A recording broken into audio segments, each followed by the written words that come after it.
সন্ধে নেমে এসেছে শান্ত পুরনো জমিদার বাড়িতে।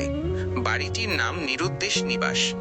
গত 50 বছর ধরে বাড়িটি তালাবন্ধ, কারণ এর শেষ বাসিন্দা জমিদার প্রতাপ রায় রহস্যজনকভাবে নিখোঁজ হয়েছিলেন এক পূর্ণিমার রাতে। তার দেহ মেলেনি, পাওয়া যায়নি কোনো সূত্র। শুধু তার পড়ার ঘরের একটি কোণে একটা পুরনো চামড়ার ডায়েরি পাওয়া গিয়েছিল। ডায়েরিটি একটি গুপ্ত সংকেতে লেখা, যা কেউ ভেদ করতে পারেনি। একদিন প্রতাপ রায়ের প্রপৌত্র অরুণ ওই বাড়িতে আসে। অরুণ একজন পেশাদার প্রত্নতাত্ত্বিক এবং গুপ্ত রহস্য উদ্ঘাটনে তার বিশেষ আগ্রহ আছে। সে সিদ্ধান্ত নেয় এই নিরুদ্দেশ নিবাসের রহস্যের সমাধান সে করবেই। পুরনো বাড়ির ভাঙা দরজা ঠেলে ভিতরে ঢুকতেই এক অদ্ভুত ঠান্ডা বাতাস তাকে স্বাগত জানাল।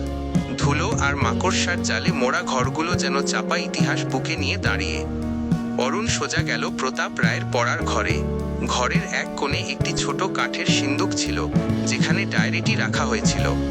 ডায়েরিটি খুলতেই অরুণ দেখল প্রথম কয়েক পাতা সাধারণ লেখায় ভরা, জমিদারি কাজের হিসাব আর কিছু ব্যক্তিগত ভাবনা।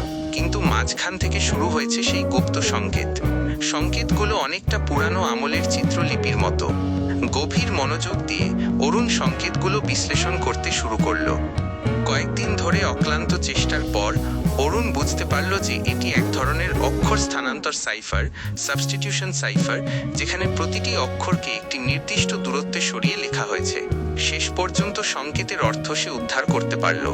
চন্দ্রালোকে উত্তর পশ্চিমের ওই ঢিবির নিচে আমার শেষ যাত্রা। অরুণ তৎক্ষণাৎ বাড়ির উত্তর পশ্চিম দিকে ছুটে গেল। সেখানে একটি বিশাল ওই ঢিবি ছিল।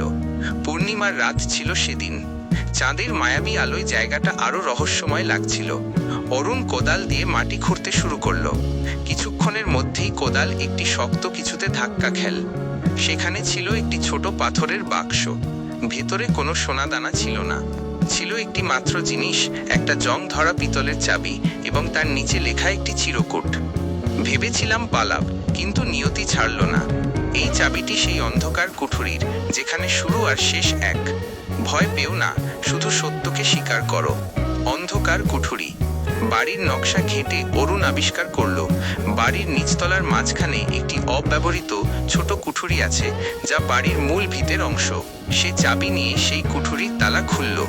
ভিতরে প্রবেশ করে অরুণ দেখল কুঠুরিটি ছোট হলেও বেশ পরিচ্ছন্ন। মাঝখানে একটি কাঠের চেয়ার, তার ওপরে প্রতাপ রায়ের চশমা আর হাতে লেখা একটি চিঠি। প্রতাপ রায় সেখানে নিখোঁজ হননি, বরং স্বেচ্ছায় নিজেকে বন্দী করেছিলেন।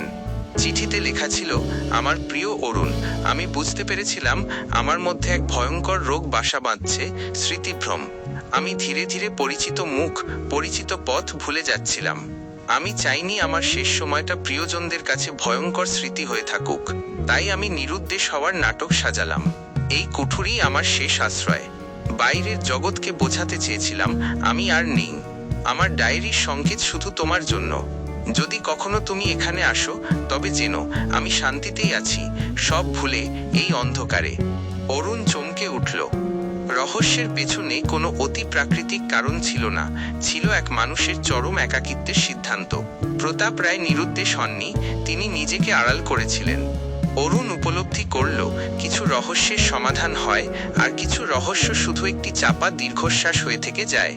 নিরুদ্দেশ নিবাসের রহস্য সেদিন অন্ধকারে ঢাকা পড়ল এক অন্য রকম সত্যের আলোয়।